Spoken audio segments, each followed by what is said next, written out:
وہاں پہ مختلف ذوق رکھنے والے لوگوں نے جو ہے وہاں پر وزٹ کیا، جہاں پر لائیو موسیقی سے زائرین کے جو ہے وہ دل بھی مو لیے گئے، اور اس کے علاوہ وہاں پر جو طرح طرح کے کھانے تھے وہ بھی پیش کیے گئے۔ تبوک کے علاقے میں جنرل ایڈمنسٹریشن آف ایجوکیشن نے آج جو طلباء کی حاضری ہے اس کو معطل کرنے کا اعلان کیا ہے موسمی حالات کی وجہ سے۔ انہوں نے کہا کہ یہ جو موسم کی صورتحال ہے اس کی وجہ سے طلباء اور اس کے علاوہ اسکول کے عملے کی حفاظت کے لیے کیا گیا ہے، لیکن مدرستی پلیٹ فارم کے ذریعے تعلیم کا سلسلہ جاری رہے گا۔ انہوں نے اپنی روزانہ کی رپورٹ میں بتایا کہ موسمیات کے قومی مرکز نے کہ زیادہ تر علاقوں میں سرد موسم کی توقع ہے۔ شمالی سرحدی علاقوں الجوف، تبوک اور حائل میں صبح کے اوقات میں ٹھنڈ پڑنے کی بھی توقع ہے۔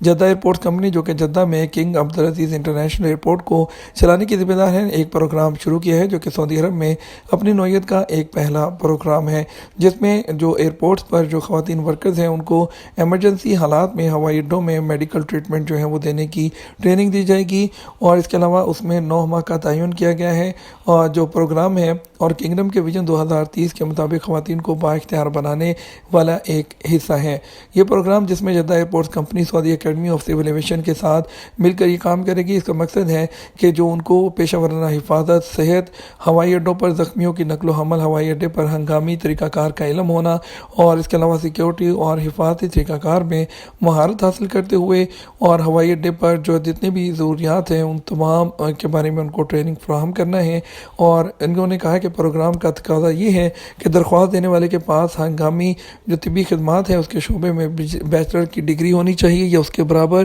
اور اگر اسے سعودی عرب سے باہر کسی ادارے کی طرف سے جاری کیا گیا ہو تو، اور اس کے علاوہ جو ان کے پاس درخواست دہندہ کے پاس پیشہ ورانہ پریکٹس کا درست لائسنس ہونا چاہیے جو کہ میڈیکل سروسز ٹیکنیشین لائسنس ہوتا ہے، اور جو ہے وہ اس کے علاوہ آئٹس 4 یا اس کے برابر جو انگریزی کا امتحان ہے وہ پاس کرنا ضروری ہے۔ امیر المکہ مکرمہ نے حکومت اور پرائیویٹ شعبوں کے درمیان پارٹنرشپ سے جو قیدیوں کی بحالی کے لیے اصلاحی سہولیات کا ایک پروگرام شروع کرنے کا اعلان کیا ہے۔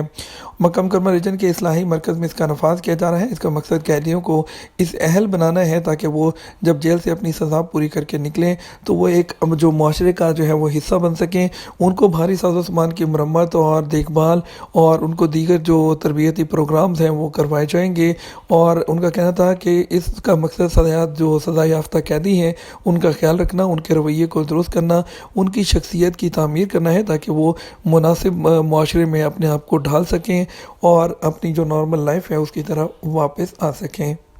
واٹس ایپ کی جانب سے مسلسل نئے فیچرز پر کام ہوتا رہتا ہے تاکہ صارفین کے تجربے کو بہتر بنایا جا سکے۔ میٹا کی زیر ملکیت میسیجنگ اپلیکیشن کی جانب سے ایک ایسے نئے فیچر پر کام کیا جا رہا ہے جو انفرادی اور گروپ چیٹس کو تبدیل کر کے رکھ دے گا۔ وا بیٹا انفو کی ایک رپورٹ کے مطابق واٹس ایپ کی جانب سے چیٹس کے اندر اہم پیغامات کو پن کرنے کا ایک نیا فیچر متعارف کرایا جا رہا ہے۔ واٹس ایپ کی ہوم فیڈ پر تو چیٹس کو پن کرنے کا فیچر موجود ہے، مگر چیٹس کے اندر پیغامات کو پن کرنا ممکن نہیں، مگر اس نئے فیچر سے صارفین اہم پیغامات کو چیٹ ونڈو کے ٹاپ پر پن کر سکیں گے۔ یہ فیچر ان حالات میں کارآمد ثابت ہوگا جب کسی گروپ چیٹ میں بہت زیادہ میسیجز بھیجے جاتے ہوں تو اہم پیغامات کو اس کی مدد سے دیکھنا ممکن ہو جائے گا۔ البتہ جب کوئی صارف کسی چیٹ میں پیغام کو پن کرے گا تو اس کا علم دیگر لوگوں کو بھی ہو جائے گا۔ رپورٹ کے مطابق یہ فیچر ابھی بیٹا ورژن میں دیا گیا ہے اور وہاں بھی سب کو دستیاب نہیں، تو تمام صارفین کے لیے یہ فیچر کب تک آئے گا اس بارے میں کچھ کہنا مشکل ہے۔ ویسے تو یہ کوئی نیا فیچر نہیں ہے،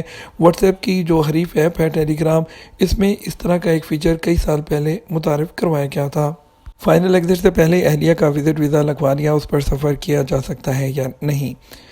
سعودی عرب میں وزٹ ویزے کے ضوابط پر عمل کرنا ضروری ہے۔ قانون کے مطابق وزٹ ویزے کی مدت ختم ہونے سے پہلے سعودی عرب سے ایگزٹ کرنا ضروری ہوتا ہے۔ سعودی عرب میں فیملی وزٹ ویزے 2 طرح کے ہوتے ہیں، ایک سنگل انٹری ویزا ہوتا ہے اور دوسرا ملٹیپل انٹری وزٹ ویزا ہوتا ہے، اور سعودی عرب سے ایگزٹ کرنے کے بعد جو ہے مزید جو ہے 6 ماہ قیام کر سکتے ہیں، 180 دن تک یہاں پہ میکسیمم قیام کر سکتے ہیں۔ جوازات کے ٹویٹر پر ایک شخص نے سوال کیا، سعودی عرب میں اقامہ پر مقیم تھا، اس دوران میرے اپنی اہلیہ کے لیے وزٹ ویزا جاری کرایا جو کہ مئی 2023 تک ہے۔ اہلیہ کے سعودی عرب آنے سے پہلے ہی یہاں سے فائنل ایگزٹ پر واپس چلا گیا، مگر فوری بعد کمرشل وزٹ ویزا پر دوبارہ آیا۔ اب معلوم یہ کرنا ہے کیا اہلیہ جن کے پاس غیر استعمال شدہ وزٹ ویزا ہے کیا وہ سعودی عرب آ سکتے ہیں؟ ویزا پاسپورٹ پر سٹیمپ ہو چکا ہے۔ سوال کے جواب میں جوادات کا کہنا تھا امیگریشن قانون کے مطابق سعودی عرب میں داخل ہونے کے لیے لازمی ہے کہ ویلڈ ویزا ہو، ایکسپائر ویزا ہونے کی صورت میں سعودی عرب میں داخل نہیں ہو سکتے۔ اس حوالے سے جوادات کے ٹویٹر پر جواب واضح ہے جس میں کہا گیا ہے کہ وزٹ ویزا جاری ہونے کے بعد اسے استعمال کیا جا سکتا ہے، اگرچہ ویزا جاری کرنے والا سعودی عرب میں ہو یا نہیں، بنیادی شرط ہے کہ ویزا ایکسپائر نہ ہو۔ یہ تو ہمارا اب تک کا نیوز بلیٹن، مزید اور اہم خبروں کے لیے ہمارا شام 6 بجے کا نیوز بلیٹن دیکھ سکتے ہیں۔ اس کے ساتھ ہم آپ سے اجازت چاہیں گے، ویڈیو کو لائک اور شیئر کیجیے گا۔ السلام علیکم۔